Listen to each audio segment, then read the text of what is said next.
Hey everyone, welcome back to my channel. Today we delve into Angeline Boulley's Firekeeper's Daughter, which is more than just a thriller. It's a novel that weaves together Ojibwe culture, family secrets, murder, and the search for identity into a deeply emotional and suspenseful story. So let's step into the world of Donnies Fontaine, the Firekeeper's Daughter. Story begins in Sault Ste. Marie, Michigan, near the Canadian border. Here lives Donnies Fontaine, an 18-year-old who has always felt pulled in two directions. Her mother, Grace, comes from a wealthy white family. Her late father, Levi Firekeeper, was Ojibwe. Donnies doesn't fully belong to either world. Among her white peers, she's always the Indian girl. Among her father's people on the Sugar Island reservation, she's the outsider with a white mother. This duality defines her life. Donnies is brilliant, passionate about chemistry, with dreams of studying medicine. But she has postponed her own future to care for her family. Her grandmother is recovering from a stroke. Her mother struggles with bitterness over the life she thought she would have. And her best friend, Lily, has been dealing with an abusive relationship that constantly worries Donnies.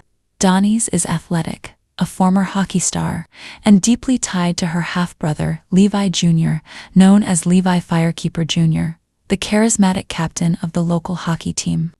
Levi is everything she wishes she could be, accepted fully as Ojibwe, proud of his heritage and admired by everyone. She adores him, even as she sometimes sees his flaws. At the start of the novel, we see Donnies balancing these tensions. She's on the edge of adulthood, caught between responsibility and her own dreams, straddling the line between two communities that both claim and exclude her.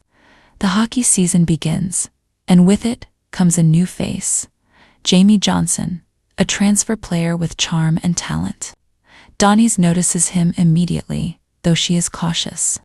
She's wary of boys, especially hockey boys, who often carry arrogance and trouble.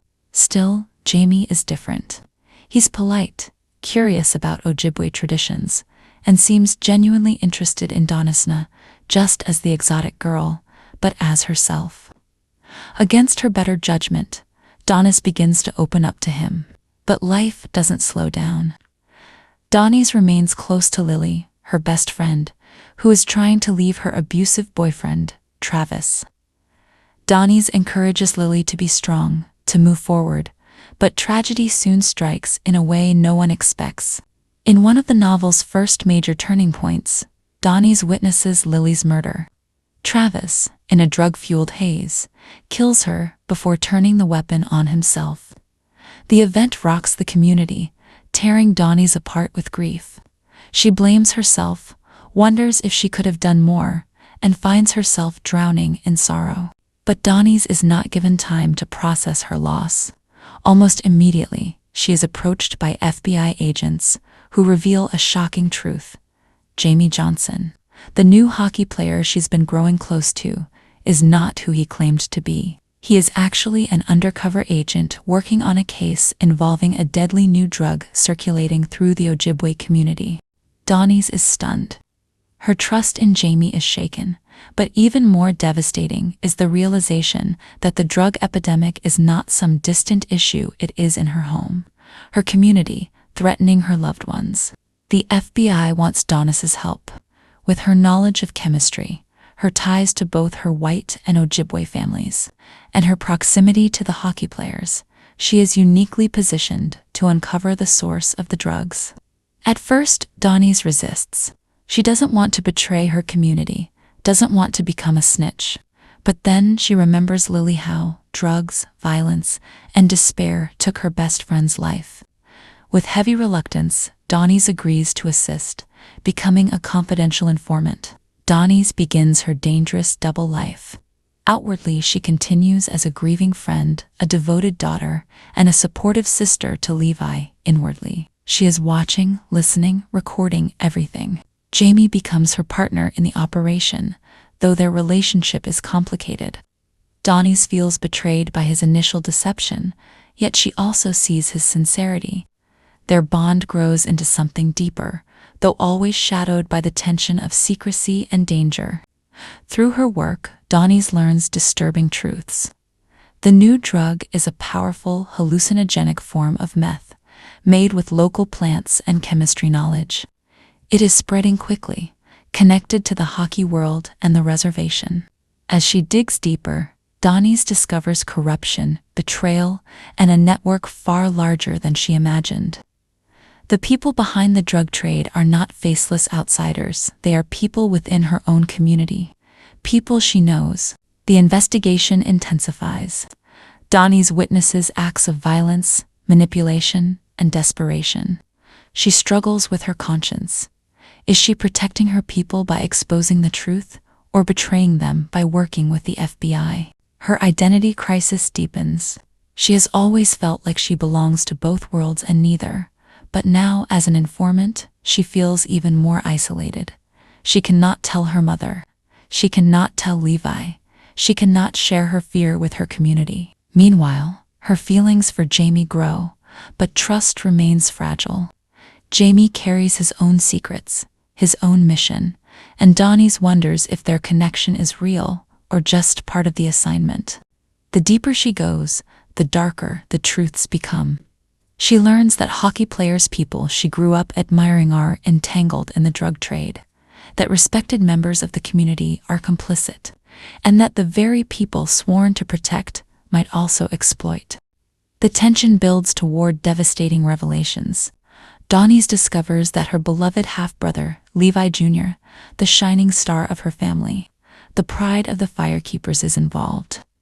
He is not the hero she idolized, but a central figure in the drug ring. The betrayal cuts her deeply. For Donies, Levi represented acceptance into the Ojibwe world, the connection to her father's legacy. To learn that he is exploiting his own people, destroying lives, is shattering. At the same time, Donies learns that the drug spread has ties beyond the reservation, implicating powerful figures. The danger escalates. She becomes a target, forced to navigate threats to her safety while still gathering evidence. In the climax, she is caught, confronted, and brutalized by those who want to silence her. But she survives, drawing strength from her father's teachings, her mother's resilience, and the fire within herself. When the dust settles, arrests are made. The FBI cracks down on the operation. The community reels from the fallout, torn between anger, shame, and grief. Donies emerges alive, but scarred. She has lost illusions, lost her brother's innocence, lost a piece of herself. Yet she has also gained clarity. She understands now that her identity is not defined by others' acceptance, but by her own embrace of both sides of her heritage. She is both Fontaine and Firekeeper. She is both white and Ojibwe. She belongs because she claims her belonging. Her relationship with Jamie ends bittersweetly. Their connection was real, but built on a foundation of lies and danger. In the end, Donies chooses herself, her family, and her community over romance. The novel closes not with triumph, but with resilience. Donies honors her lost loved ones, Lily her father, and steps forward into her future.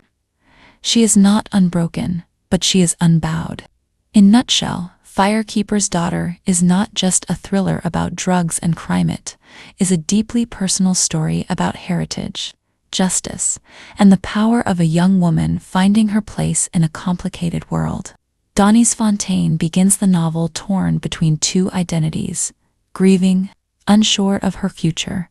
She ends it scarred but whole, claiming her name, her legacy, and her fire. Through loss and betrayal, she learns that strength is not the absence of pain, but the courage to keep going. She learns that family can both wound and heal.